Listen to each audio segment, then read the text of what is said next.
Bonjour, je m'appelle Martin Crevier, je suis le stagiaire postdoctorant du CRIDAC pour l'année 2022-2023. Aujourd'hui, je vais vous parler des musées coloniaux ou du musée colonial.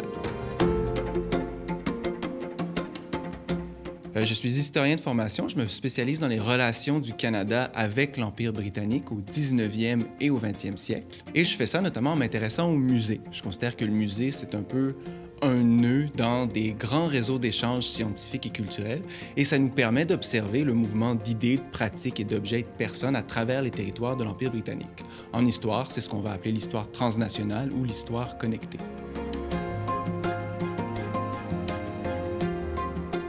Pour faire une première définition du musée colonial, tout simplement, c'est un musée qui est situé dans des contextes ou dans des géographies ou des espaces coloniaux.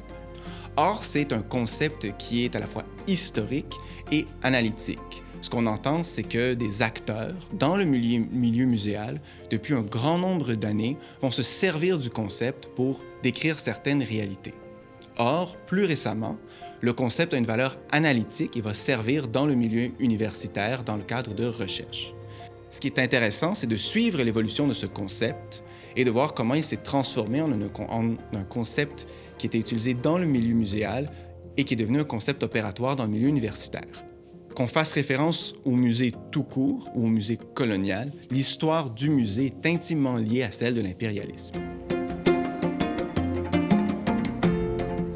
Le musée, c'est un concept que certains vont faire remonter à l'Antiquité. Pendant l'Antiquité, notamment à Our, en Mésopotamie ou à Alexandrie, le musée faisait référence à un temple qui était dédié à l'étude de la philosophie, des arts et de la culture. D'autres vont faire remonter les racines du musée à une époque qui est un peu plus près de nous, c'est-à-dire aux Lumières, à l'époque du cabinet de curiosité, ces collections privées qui appartenaient à des princes ou à des notables et qui, comme les temples de l'Antiquité, regroupaient des objets qui avaient de la valeur parce qu'ils étaient uniques, spéciaux ou qu'ils avaient une charge spirituelle ou émotive. Les choses vont commencer à changer à partir du 16e siècle avec les grands voyages d'exploration européens, mais s'accélérer au 18e et 19e siècle. La présence accrue de spécimens, mais aussi d'animaux ou d'individus qui proviennent de l'extérieur de l'Europe va, pour les Européens, amener une prise de conscience. Le monde naturel va sembler plus vaste, plus riche et plus complexe qu'il ne le semblait préalablement. Et donc, la façon d'assembler les collections muséales va changer. On va s'intéresser à des objets caractéristiques ou typiques de différents environnements. Et l'objectif sera donc d'agrandir les collections afin de comparer et de faire des liens entre des objets qui viennent de provenances différentes. On va vouloir faire une taxonomie du monde naturel et c'est une pratique qu'on va associer à un scientifique comme Carl Linné, qui est suédois, plutôt que de faire de grandes théories ou de s'intéresser à des objets qui sont uniques.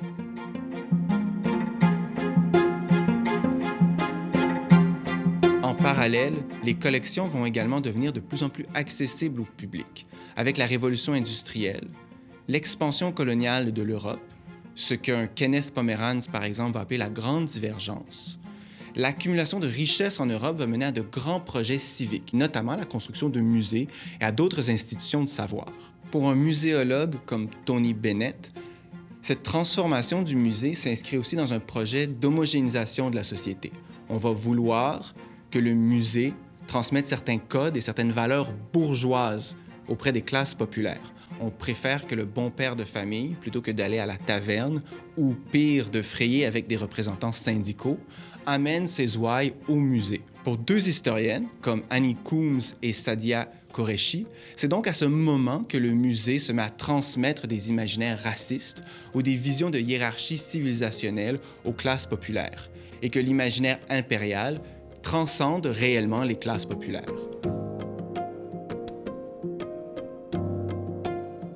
Si on se tourne maintenant vers l'adjectif colonial, les musées coloniaux vont évidemment s'inscrire dans cette histoire plus large de l'histoire muséale. Or, à l'époque, l'adjectif colonial servait surtout à décrire une relation de soi-disant dépendance entre des musées qui avaient été fondés dans des espaces éloignés et des institutions métropolitaines. Par exemple, en 1896, F.A. Bather, un Britannique, après avoir visité tous les musées de l'Empire, va faire rapport à la Museums Association de Londres. Pour lui, les musées coloniaux sont des institutions périphériques et dépendantes qui partagent deux caractéristiques. D'abord, leur pratique scientifique et la façon dont les collections sont assemblées sont surtout orientées vers l'environnement local, c'est-à-dire la faune, la flore, la géologie ou l'anthropologie de l'environnement immédiat.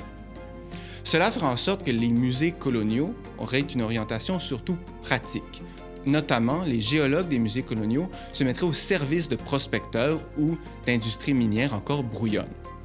Concrètement, les scientifiques qui travaillent dans ces musées seraient moins intéressés et moins pertinents dans les grands débats scientifiques qui vont marquer la période, notamment ceux associés aux deux Charles, Charles Lyell, le géologue, et Charles Darwin, le naturaliste. Ensuite, pour Bather, ces institutions engageraient surtout des gens formés en Europe, ce qui renforcerait leur caractère dépendant et en ferait des sortes de dépendances de réseaux scientifiques beaucoup plus robustes.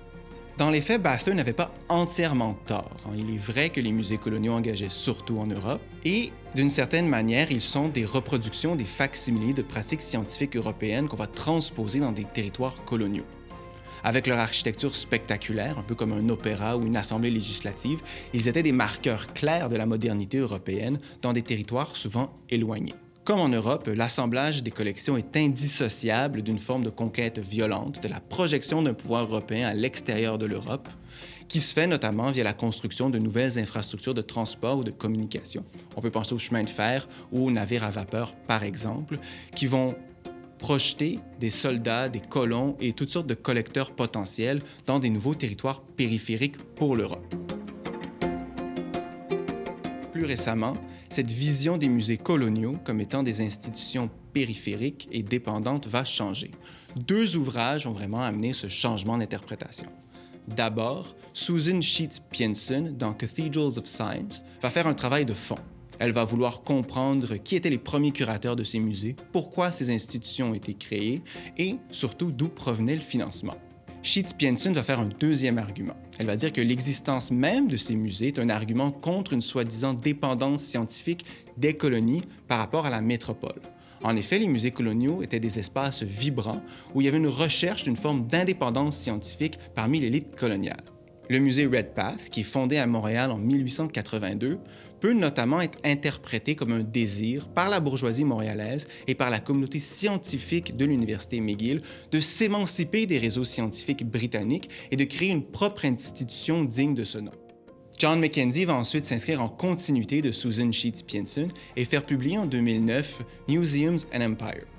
Dans son livre, il va surtout faire l'argument que les musées coloniaux étaient dépositaires d'une forme d'identité coloniale. Pour Mackenzie, l'intérêt pour l'environnement immédiat ne s'explique pas par une pensée provinciale ou réfractaire des musées coloniaux, mais plutôt pour un intérêt réel pour l'environnement de la colonie et cet environnement nouveau et neuf, qui va être, si on veut, formateur d'identités nouvelles. Par exemple, en Nouvelle-Zélande, à Christchurch ou à Wellington, les squelettes du moa, cet oiseau gigantesque disparu juste avant l'invasion européenne, vont devenir une sorte de marqueur identitaire. Le moa, même aujourd'hui, est un symbole de la Nouvelle-Zélande. Au Cap, par exemple, la flore unique de la colonie va mobiliser un groupe de scientifiques amateurs qui vont vouloir l'étudier et se l'approprier.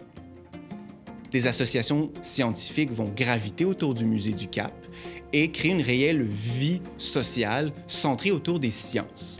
Un historien comme Saul Dubois, dans A Commonwealth of Knowledge, va notamment montrer que ce sont ces associations qui gravitent autour du musée colonial du Cap qui vont être à l'avant-scène de certaines revendications politiques. Elles vont notamment refuser que Londres fasse du Cap une colonie pénale, comme c'était le cas dans certaines colonies australiennes, par exemple. Dans tous ces cas, le musée de la colonie s'inscrit donc dans un mouvement d'affirmation coloniale par rapport à la métropole impériale.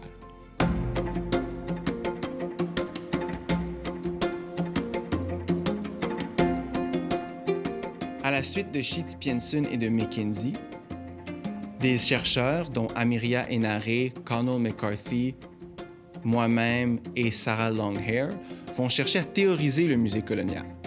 Ce qui est intéressant, en effet, c'est que le musée colonial, justement parce qu'il est si entre la métropole et des espaces neufs, nous permet de comprendre et de théoriser deux mouvements coloniaux distincts.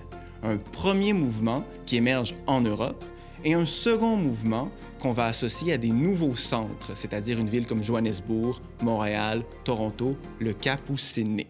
Et donc, même si le musée colonial est un concept qui a aujourd'hui une application dans le milieu universitaire, je ne crois pas qu'il résonne ou qu'il trouve écho à l'extérieur de l'université. Cela dit, au sein de divers publics, il y a une réalisation croissante que le musée, en soi, est une construction coloniale. Il semble y avoir un réel mouvement de sympathie face aux différentes demandes de rapatriement d'objets vers des musées, qu'ils soient en Europe ou en Amérique du Nord, vers leur communauté d'origine.